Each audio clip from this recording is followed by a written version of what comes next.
for story time today. I'm Princess Tiffany and welcome to Reading with a Princess.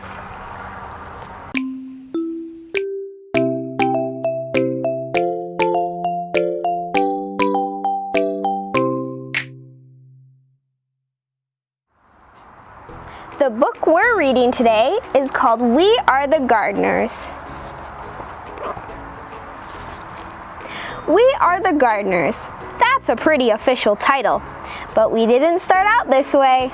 Just like our garden, we started small and grew from there. Some say that a garden just grows from seeds, but we think it grows from trying and failing and trying again.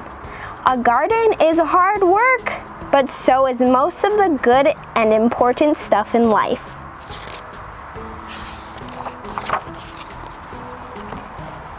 Our family's gardening story began with one small potted fern. Dad stumbled upon it at the hardware store when he ran in for some supplies. He said it was just too cute to leave behind, and he thought it would make Mom smile. And it did. We chose a sunny windowsill for that pretty little fern. It seemed like a good, safe spot for him to grow. This was back when we were little kids, but we still remember visiting the plant each day to give him a drink, and sometimes we'd even whisper to him a bit.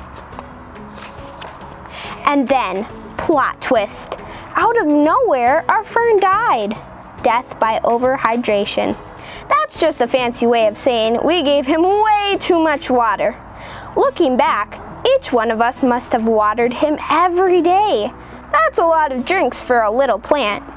By mistake, we love that plant to death. Some people tell themselves they are no good at something after one failure, but no chance were we going to give up that easily.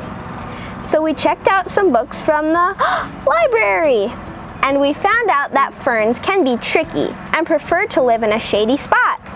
Apparently, a plant's leaves can communicate to us what they're needing. Look how funny those plants look, drinking from cups. We also learned that most plants have good manners and like to sip, not gulp. Lesson learned.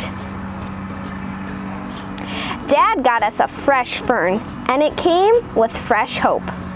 This time, we set the pot on our piano, way on the other side of the room, where the sun wouldn't give him so much attention. We made a watering schedule and took turns saying a lot of nice things to our little sprout of a plant. And fern number 2 lived and thrived and grew. And finally, Mom got him a little potted friend. And then another. And then 1 or 2 more. We noticed that talking to plants actually helped them grow bigger and stronger.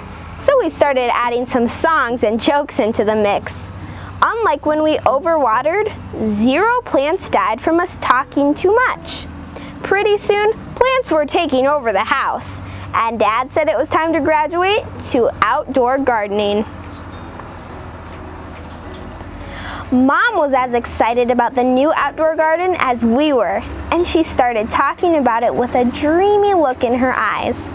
That's when Dad called a family meeting so we could come up with a real plan.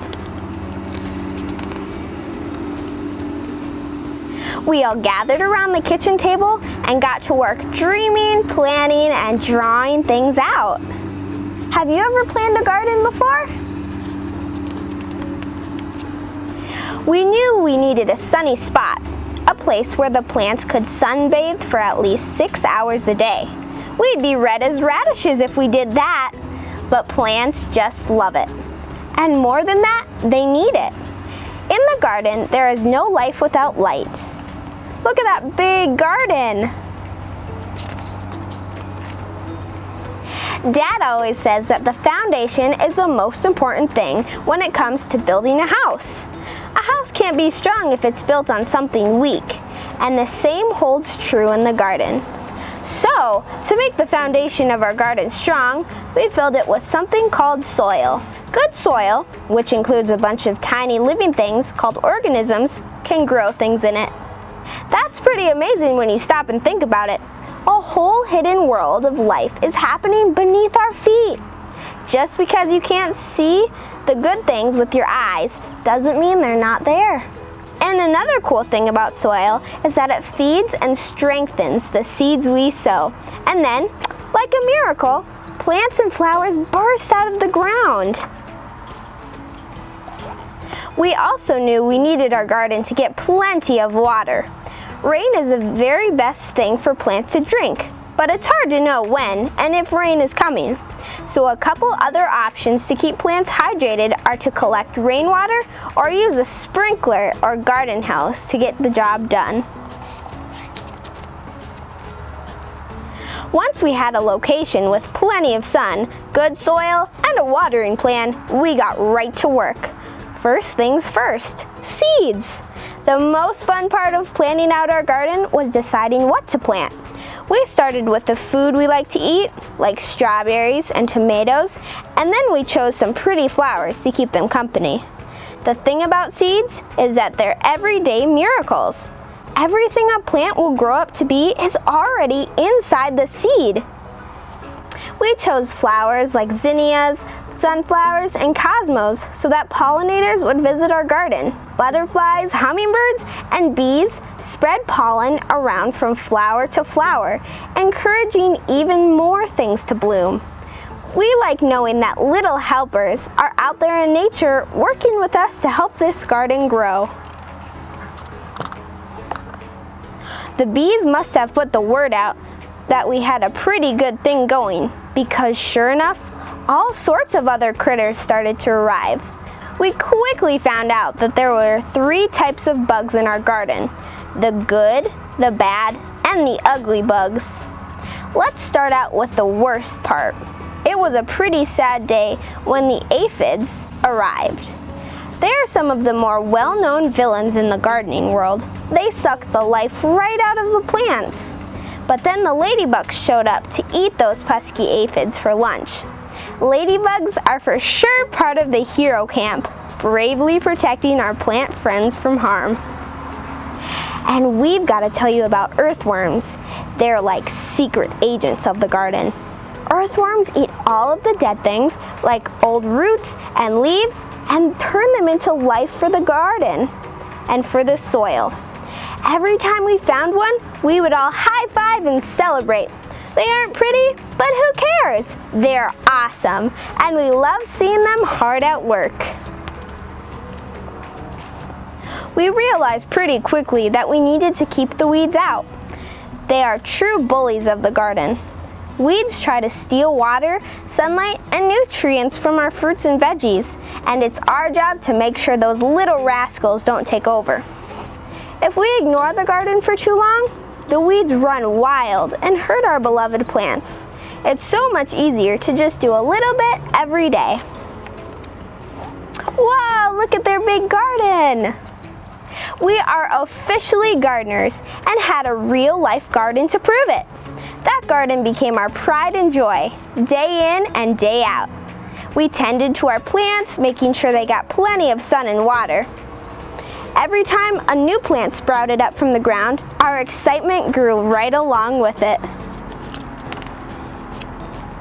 As time passed, our garden grew bigger, and so did our family. When our garden was fully in bloom and growing tall, we'd run through the aisles and watch the butterflies flutter around us. But one day, as we were in mid-skip, we noticed some trespassers helping themselves to lunch. And by lunch, we mean half of the garden. Animals may look cute and innocent, but some have a sneaky side. They can wipe out a garden in no time flat. Look at what happened to their garden. The chickens ate the vegetables, the goats ate Mom's roses, and the bunnies weren't picky at all. They ate anything in sight. Saying goodbye to that many happy plants was even harder than throwing away our very first dead fern. We debated if we should just give up. Was it really worth it to start all over again? Then we remembered one very important detail. We are the gardeners. It was our responsibility not only to grow this garden, but also to protect it. So we put up a little fence to keep the animals out and got to work rebuilding our garden. It didn't take long to get our plants and flowers growing tall again. To this day, our very favorite days are when we get to gather the fruits of our labor. Mom loves to set the table with pretty flowers in every color you can imagine. We help her dream up recipes for the food we've grown. Sometimes when we see all of the beauty laid out, we can't believe our hands helped bring it to life, and it makes all the hard work worth it. It's what keeps us coming back, day after day, season after season. We still keep a little fern on the piano to remind us of our small beginnings. Every time we water it, we're reminded not to give up when things don't work out for the first time. Because the thing is, whether one potted fern dies or half of the garden is wiped out by little creatures, every failure or setback teaches us something. Dad says that every hard thing we choose to do makes us braver for the next time. There are so many lessons waiting to be learned and a whole world of gardening ready to bloom. We are the gardeners, and you can be too. Hey, thank you so much for reading that story with me. I really enjoyed it, and I hope you did too. Remember that the gardeners tell us that if we make a mistake, it's okay. It's important to remember to keep trying and never give up. Have a great week, and I can't wait to see you for our next story time. Bye!